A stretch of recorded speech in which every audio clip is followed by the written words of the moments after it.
Who's imploding my submarines?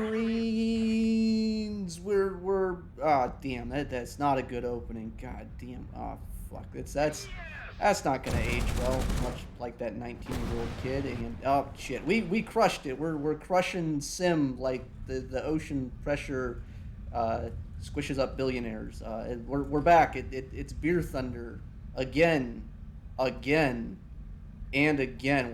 This is gonna be season 3. If you don't save it to your hard drives, I'm fucking deleting it anyways. It's gonna happen again, and we will go into season 4 at some point. That's just the way it's gonna be. So why is my old geriatric ass back making War Thunder content, kind of, sort of? Well, long story short is we had a players union, and Stalinism won, and the game is fixed now, kind of, sort of. Uh, yes, no, not really. The game is better. The game is better. I will give it that much. They fixed a lot of the economy stuff that I think is driving more or less like the game into an infinity grind set. And playing against people that don't want to be in the game mode, that are just grinding, makes the game worse. And eventually that reached a head point, and the players union was more effective than 10 years of content creators bitching and complaining. So good on them for the review bombing thing. Everything else, though, is kind of dog shit, and it's really easy to make fun of them because, I mean, they modeled their whole thing off of the Soviet Union. Maybe not a good thing to do. Also, they entrusted Zinyoku with their Discord server.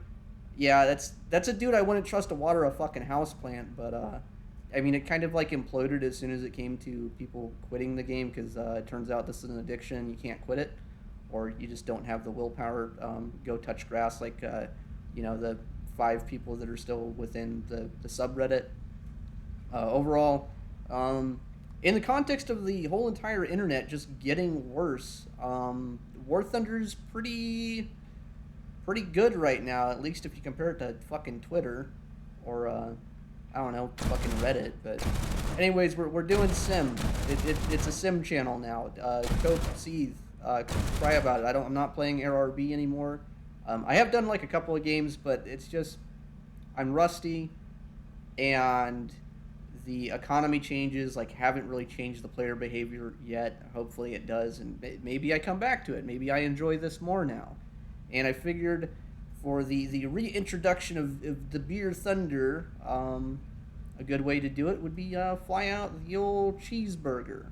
And we're gonna talk a little bit about simming and how it compares to RRB, because nobody really understands that, because the sim community by and large is very weird, to say the least. For whatever reason, a significant portion of the SB community lets the fact that RB battles exist live rent free in their head, to the point that, like, stuff like this isn't necessarily uncommon. Like, this is an example of a dude in his Discord tagging other SB players to give commentary on an RB video, to talk about the fact that Defen doesn't know how to duel if you apply those rules to SB, which is like not actually the scope of the video. Like, they're two entirely separate game modes. And I only use this example just because it's like the most recent one that I could find, but it means that navigating within the SB community is kind of like,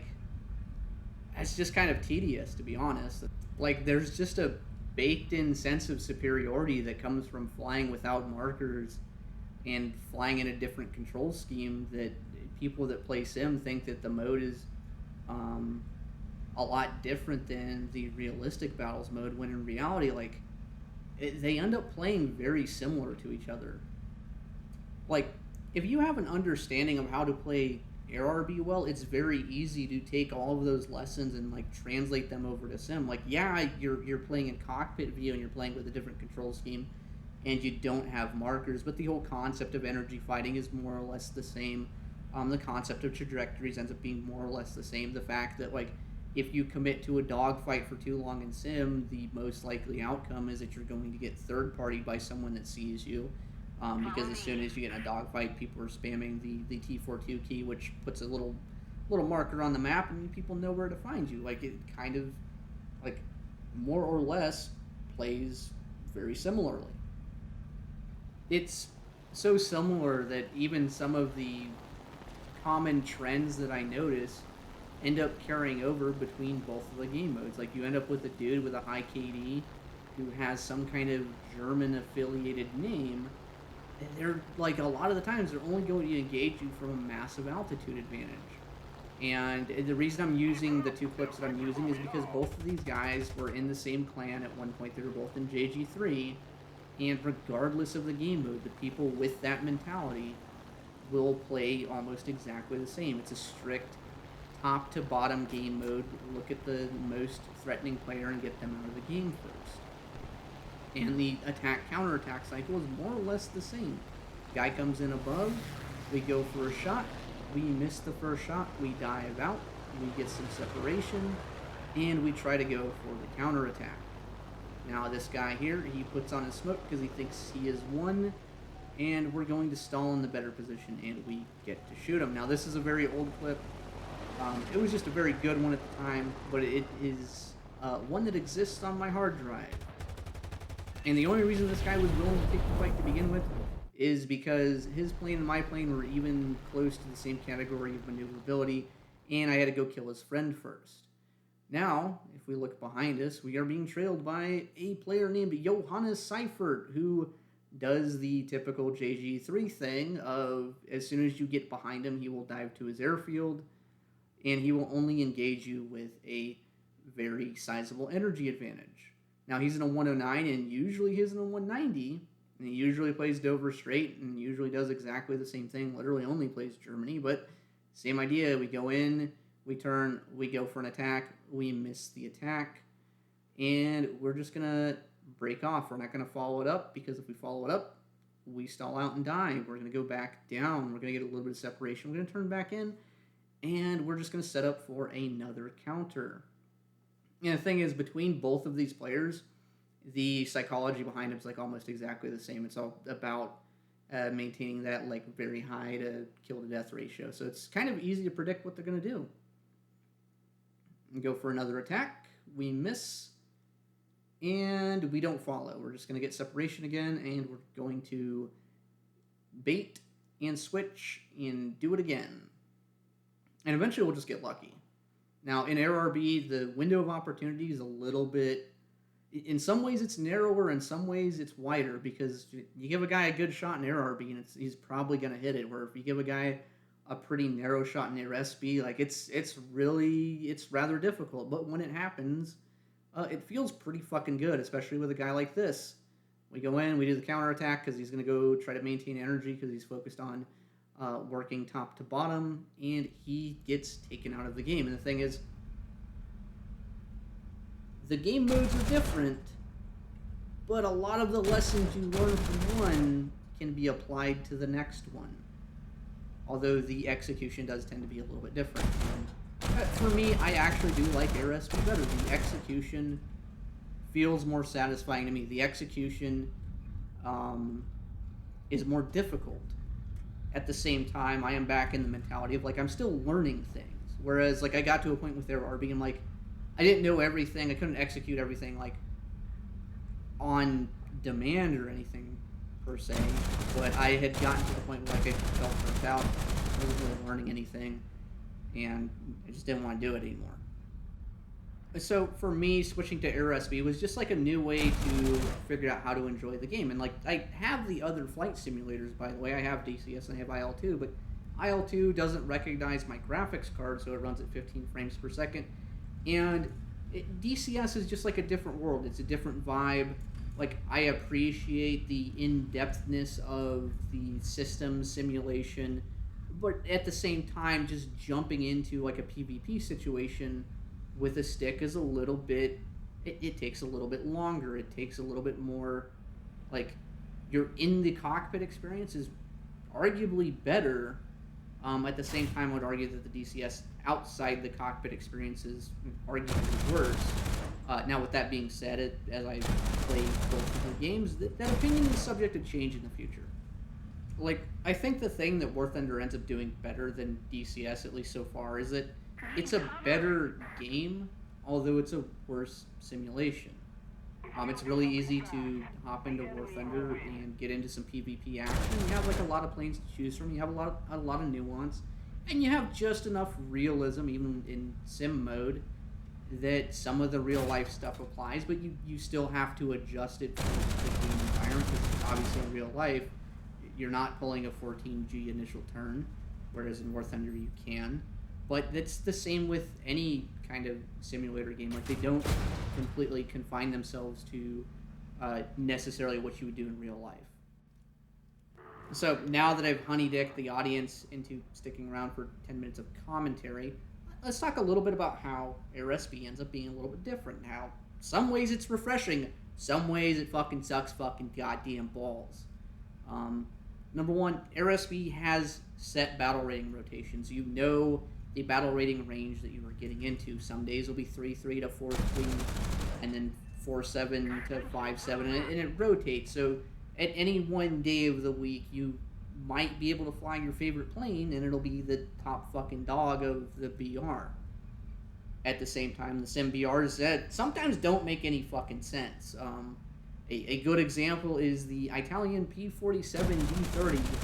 The D28 equivalent is 3.7, which is very ridiculous if you understand how the plane flies. At the same time, the Key 84, the first one that's in the AirRB tree, that thing is 5.0, and when you play on 4.0 to 5.0 days, if you're fighting a Key 84 with like a 109 anything, that plane just does everything better than you, and it does everything better than you, and it does it easily better, because like with the Key 84, you put the combat flaps out, you can hold the stick completely to the rear, and you outturn most of the things that you face. You're faster than most of the things you face. You climb better, and you have really no risk of getting into a wing stall, which happens when you like pull the stick back or use your controls a little bit too much. I say pull the stick back, but you can do mouse joystick. Yes, that's real. It exists. There's people that enjoy it.